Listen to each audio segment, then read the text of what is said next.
Здравейте! Виждате Ники, доктор Лазаров. Ники е на 7 години. В момента се лекува в Хайделберг от тумор в мозъка. Сега ще гледате как се слага антибиотик. Гледахте как се взима кръв, за да се прецени колко доза антибиотик.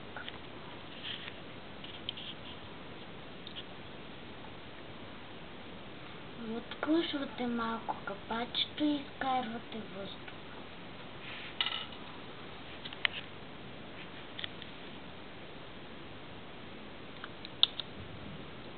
Да че ви обясни за кранчетата. До 15 бута. До 15 грама. После слагате. Ники, твой пациент как се казва? Моят пациент се казва...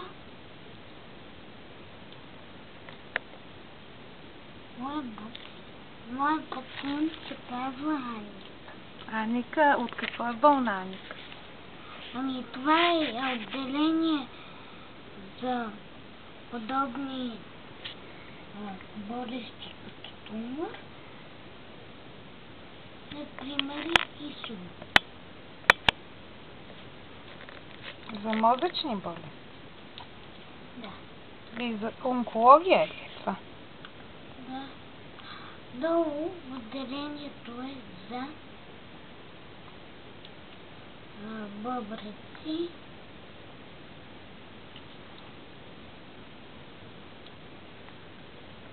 спираме до 15. Как се казва антибиотика на бебето? Антибиотика е за главоболи.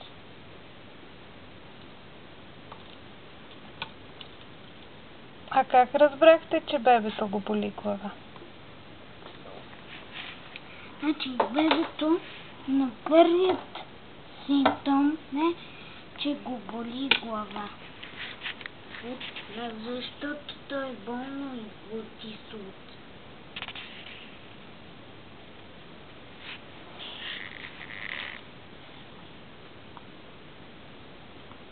На колко месеца е бебето? Родило се преди 3 месеца. Ще можете ли да го излекувате? Ами...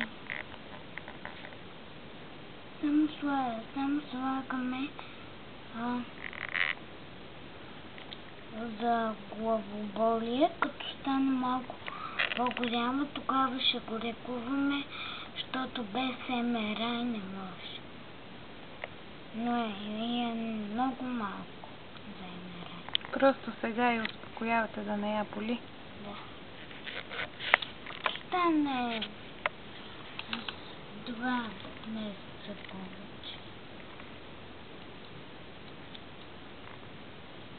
А какво е това МРА? МРА е нещо като скенер, много по-дълго и бръмчи на главата. Аз съм бил вече около 9 пъти. Само за тази болест, тумор. Както съм болен от тумор, левите ноги. А колко операции имаш? 4. А как се чувстваш в момента? Много добре. Понасям много добре химиотерапията. Така. Спираме за да не влезе въздух.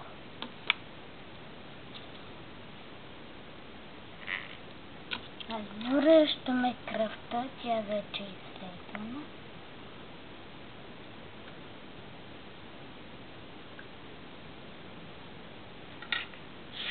Ма бебето изобщо не плаче, да не би да има упойка. Да, ние му служим. Съвсем малко. Виждате колко много го ставих, защото пълна е със въздух. Така. Взимате капачи. Това е всъщност дезинфектанта. Дезинфекцирате го и го загаряте.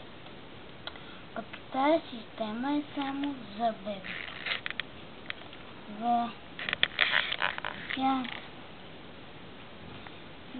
Тя струва около 80 евро.